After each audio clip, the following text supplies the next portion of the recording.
Un saludo, queridos hermanos. Este es el ministerio elgozodejehová.com, que semana a semana llevamos una clase para reflexión y conocimiento de la palabra del Señor. Antes de comenzar con el estudio, vamos a alabar al Señor. Alabémosle. Espera beber de ti.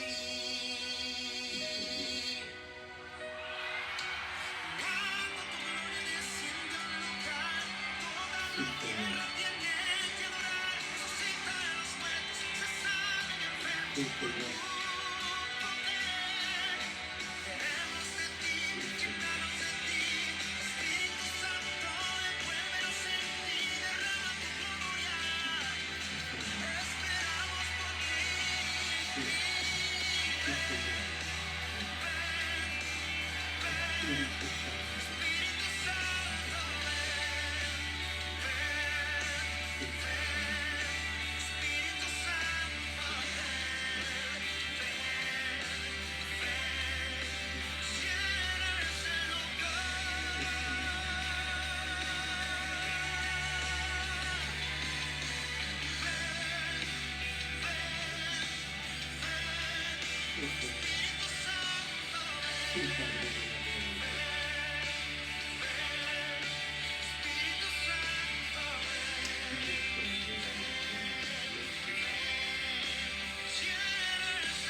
Bendito Dios, Señor.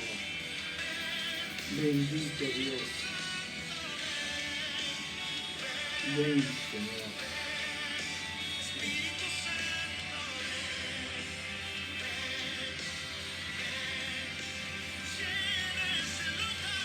Sí, Señor. Sí, Señor. Sí, Señor.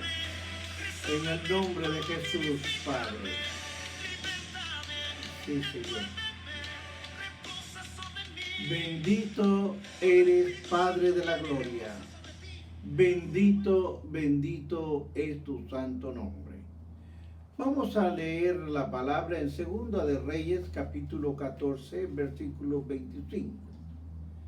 El texto bíblico está en Segunda de Reyes, capítulo 14, versículo 25.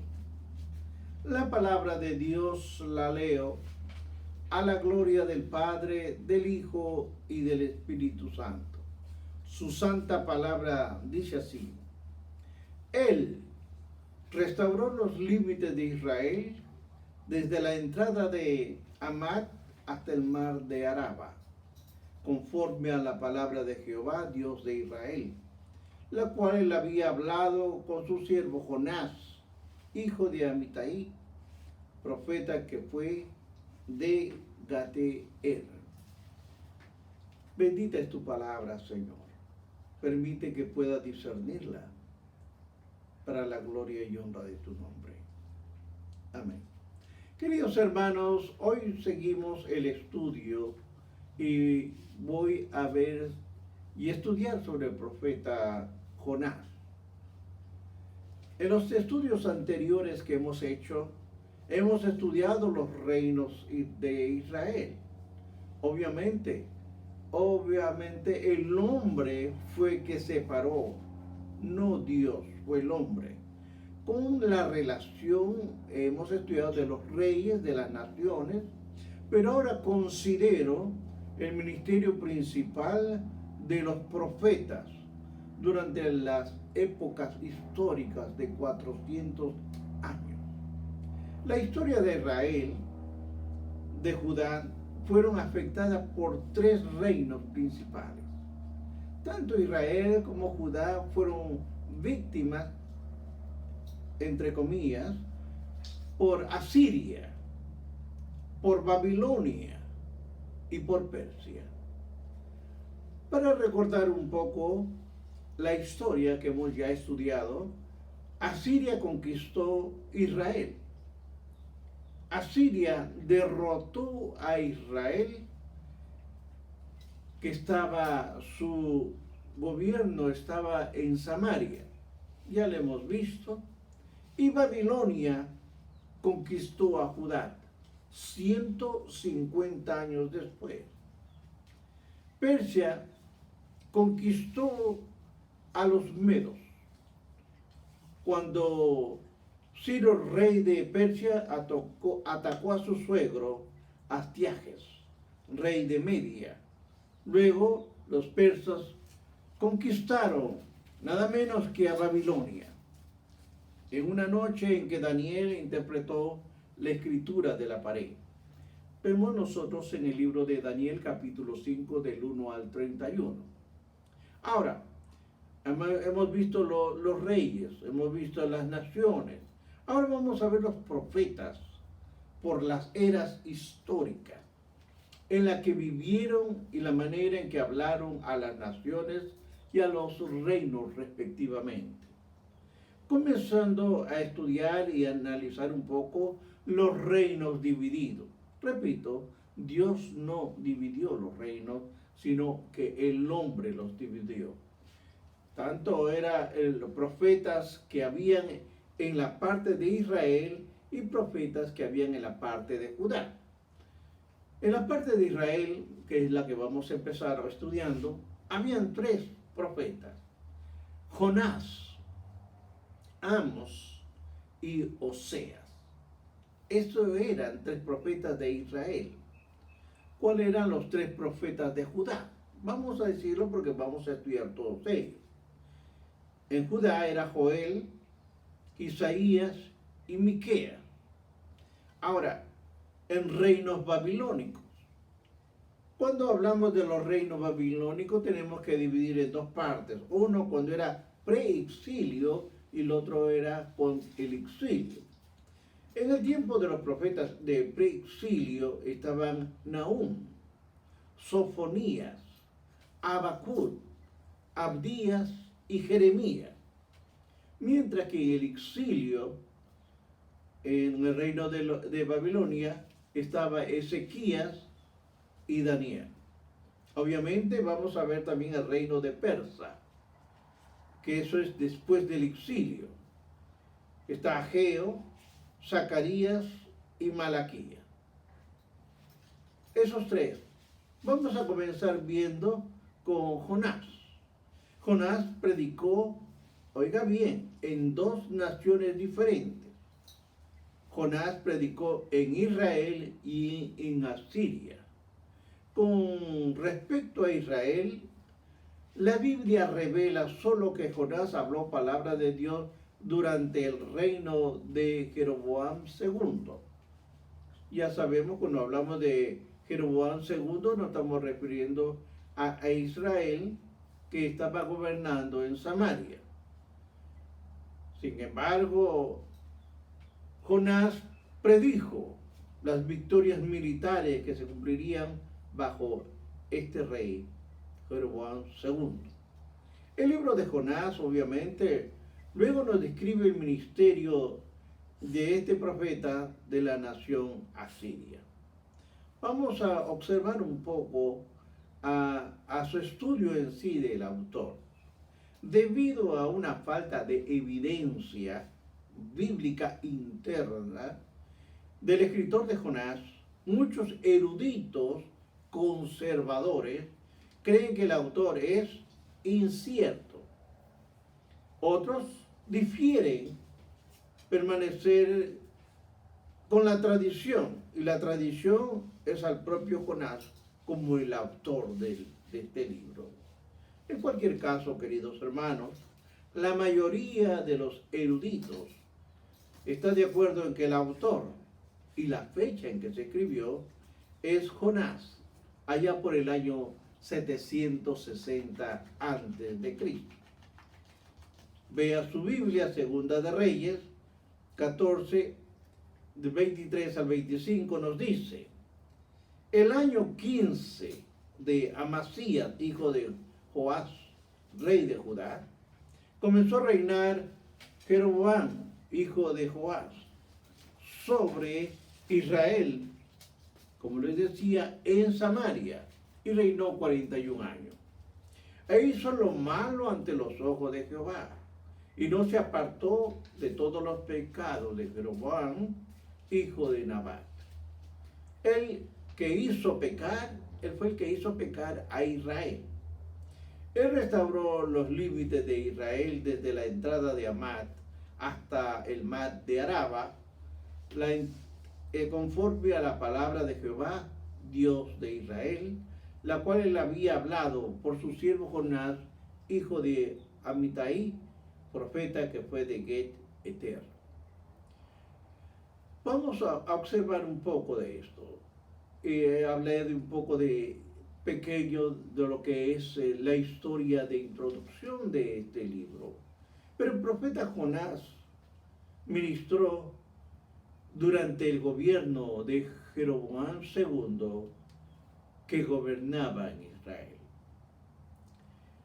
Hay ciertas discusiones con respecto a su confiabilidad histórica, debido a que la historia de Jonás indica un milagro bastante inusual, involucrando un gran pez, de acuerdo a Jonás 1:17. Algunos han cuestionado la fiabilidad histórica.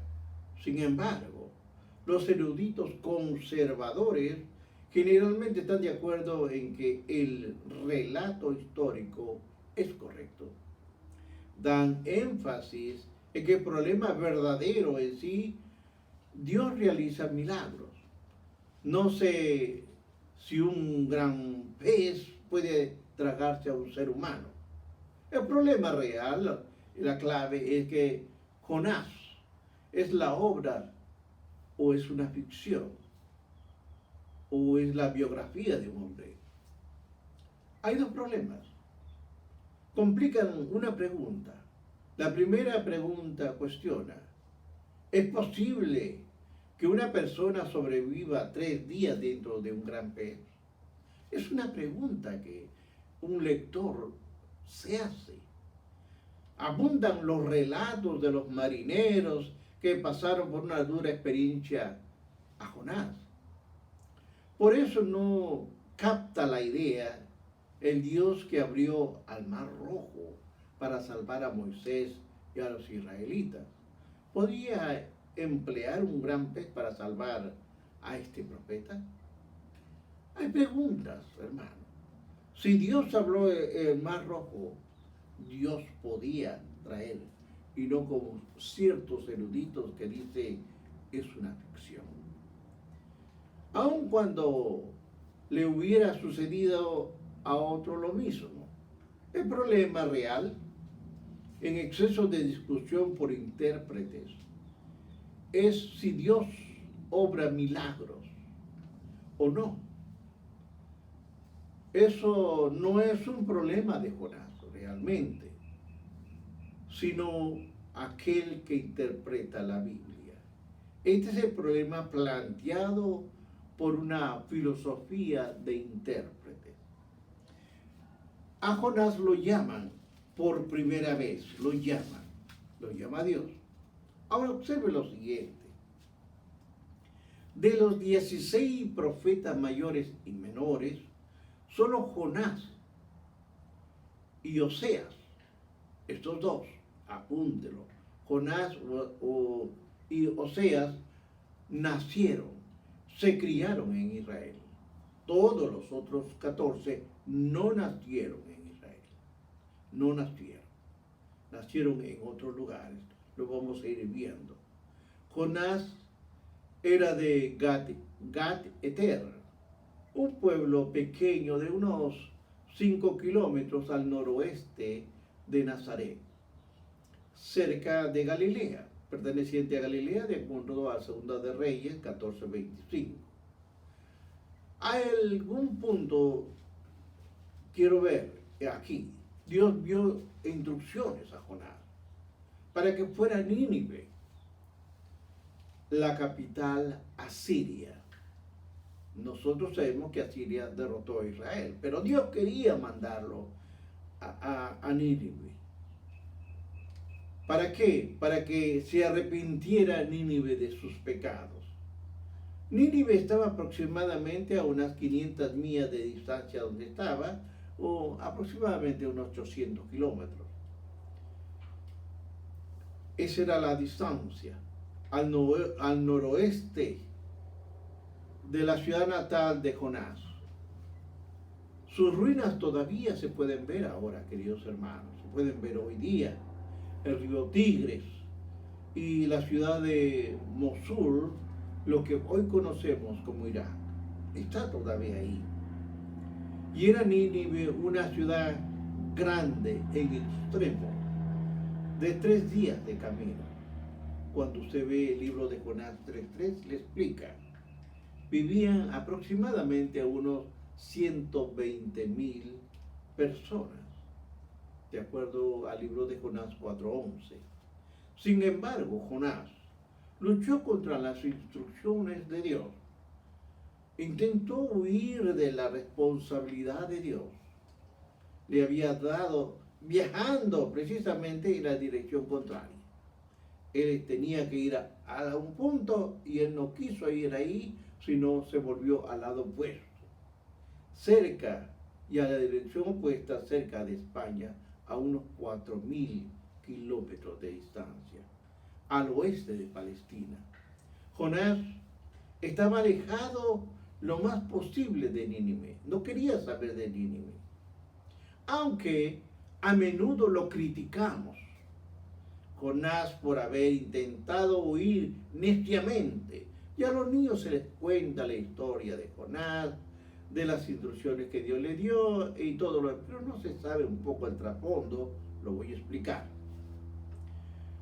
Pero quiero que sepan que hay muchos creyentes de hoy que no están exentos de respuestas similares a las instrucciones de Dios.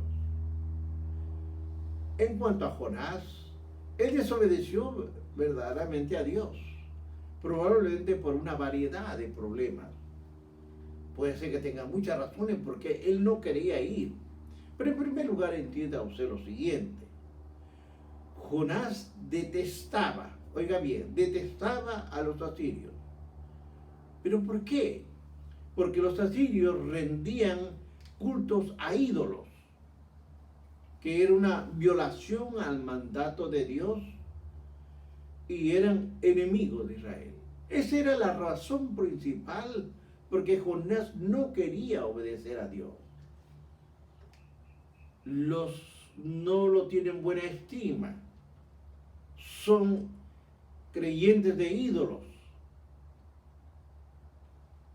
Por eso él no quería. Él estaba sabiendo que estaba en contra de los principios de Dios. Y porque aquellos no solamente violaban eso, sino que también eran enemigos de Israel. Su estrategia en tiempo de guerra involucraba crueldad, injusticia. Debido a esto, Jonás no quería que los ciudadanos de Nínive, sobre tal, su pueblo, se arrepientan. Él no quería. Él al fin y al cabo decía, es un pueblo impío, es un pueblo cruel, merecen ser castigados. Jonás se había olvidado de varias verdades teológicas. Eso es lo que él pensaba, pero primero tenía que haber pensado que Dios creó a todos por igual. No solamente a Israel, sino que creó a todos. En segundo lugar, Dios levantó a Israel para, oiga bien, para ser una bendición a otras naciones. Cuando se ve Génesis 12, 1 al 3, ve que Dios levantó a Israel para ser una bendición a otras naciones. Hay un tercer punto. Dios deseaba que todos llegáramos a conocerle en una relación muy personal. Es como la que estamos hablando ahora. Quiero que usted conozca al Dios de la gloria, que usted pueda servirle y que pueda trabajar para la obra. No obstante, a pesar de la desobediencia explícita de Jonás, Dios no lo desechó.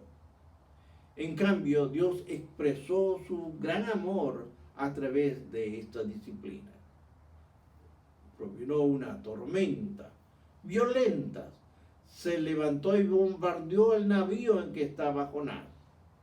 Según las costumbres culturales de aquellos días, particularmente la de otras naciones y por religiones, tal fenómeno climático significaba que los dioses estaban enfadados y estaban castigando a alguien con una conducta inapropiada. Hermanos, los marineros echaron suerte para determinar quién había provocado el enojo divino. Cuando la suerte cayó sobre Jonás, Jonás admitió su culpa. Ante la insistencia del profeta, los marineros arrojaron a Jonás a las aguas bravas del mar, y los marineros vieron que entró la calma y adoraron al Dios de Israel.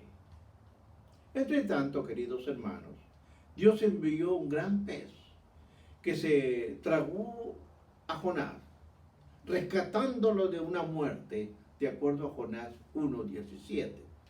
Pero Jonás estaba lleno de intenso miedo. El estómago de un pez era como similar a una tumba oscura, aparentemente con un olor horrible. El profeta desobediente ahora entró en razón. Lamentó su desobediencia y se arrepintió. Desde el oscuro mar oró fervientemente a Dios y Dios le perdonó. Porque la misericordia y la gracia de Dios es generosa, es increíble y es penetrante. Dios perdonó a Jonás e hizo que el gran pez vomitara a Jonás hacia la tierra seca, de acuerdo a Jonás 2:10. Jonás había sido rescatado tanto por su pecado de desobediencia como por la prisión de las entrañas de este enorme pez. Ahora, Dios lo va a mandar por segunda vez. Oiga bien, en Jonás 3:4 nos relatan, esta vez, cuando Dios nuevamente le dio instrucciones a Jonás para que fuera a Nínive, él obedeció. Él obedeció y proclamó el mensaje de Dios que él le había dado.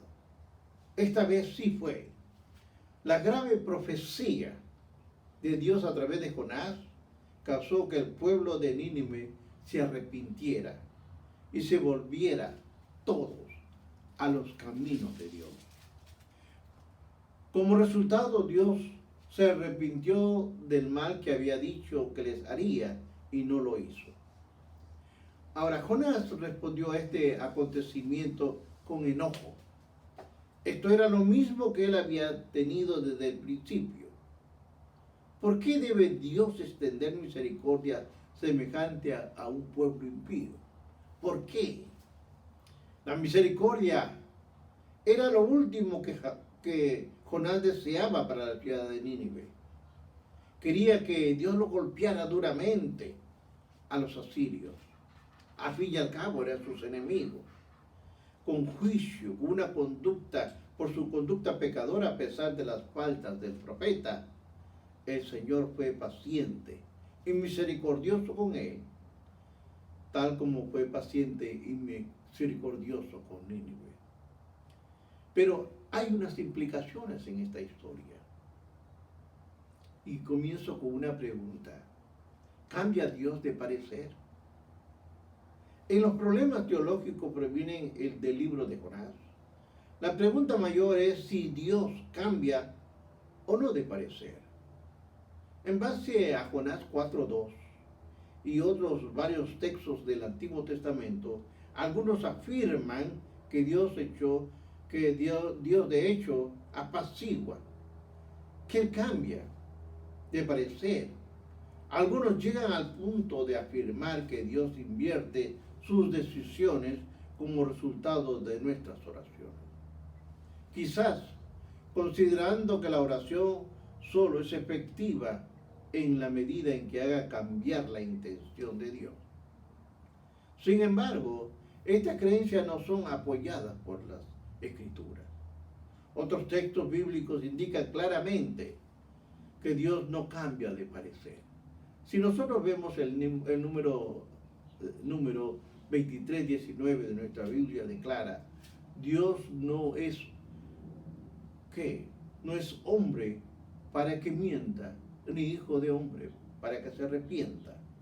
Aunque hay muy pocos que sostienen que estos textos bíblicos son contradictorios, cuando se sigue el principio bíblico de interpretación, que los textos no están claros, deben interpretarse a la inversa. La intención teológica queda resuelta. Nuestra posición y mi posición es que Dios no cambia.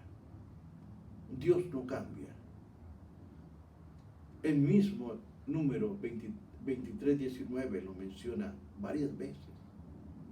Es posible que nosotros en las oraciones y en su misericordia Él nos haga ver diferente, pero Él no cambia. Esa es su palabra de Él.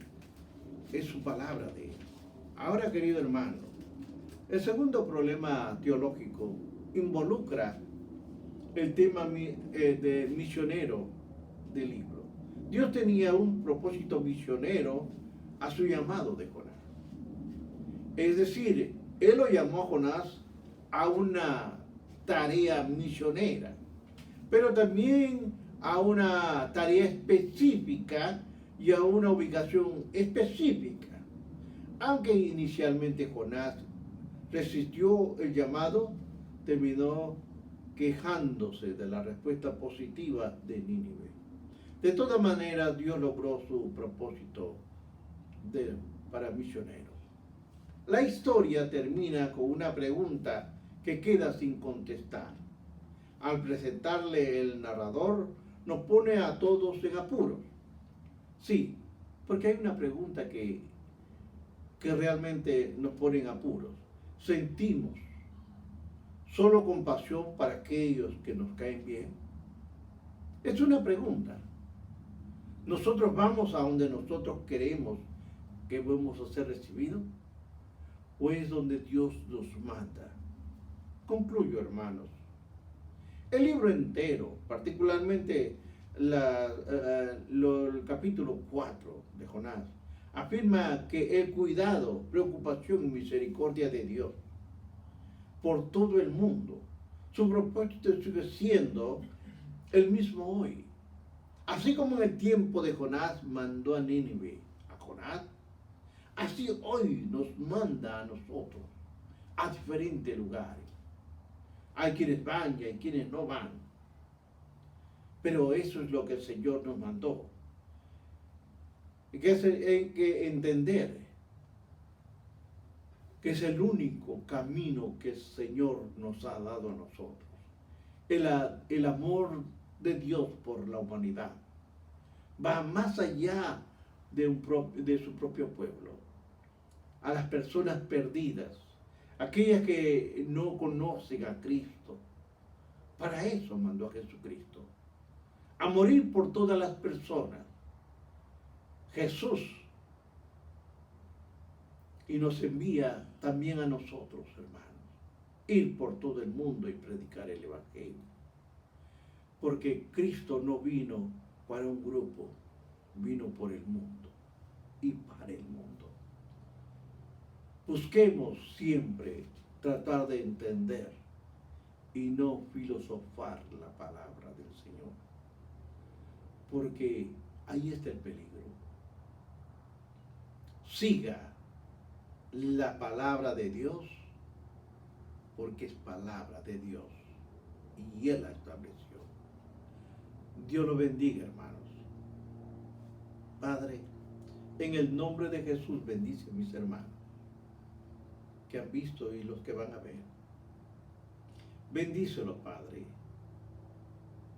Dale entendimiento para que puedan entender tu palabra.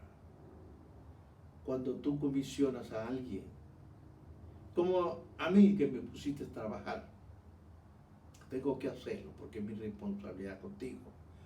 Yo no tengo compromiso ni con un ser humano, solamente contigo, Señor. Y esto lo hago por amor a ti, por amor a ti. Bendice a mis hermanos, bendice a su familia, a sus hijos, sus nietos, tataranietos. Bendícelos, Padre. En el nombre de Jesús te lo he pedido. Amén. Dios los bendiga, hermanos. Recuerde, es el ministerio elgozodejehová.com donde están las clases. Bendiciones.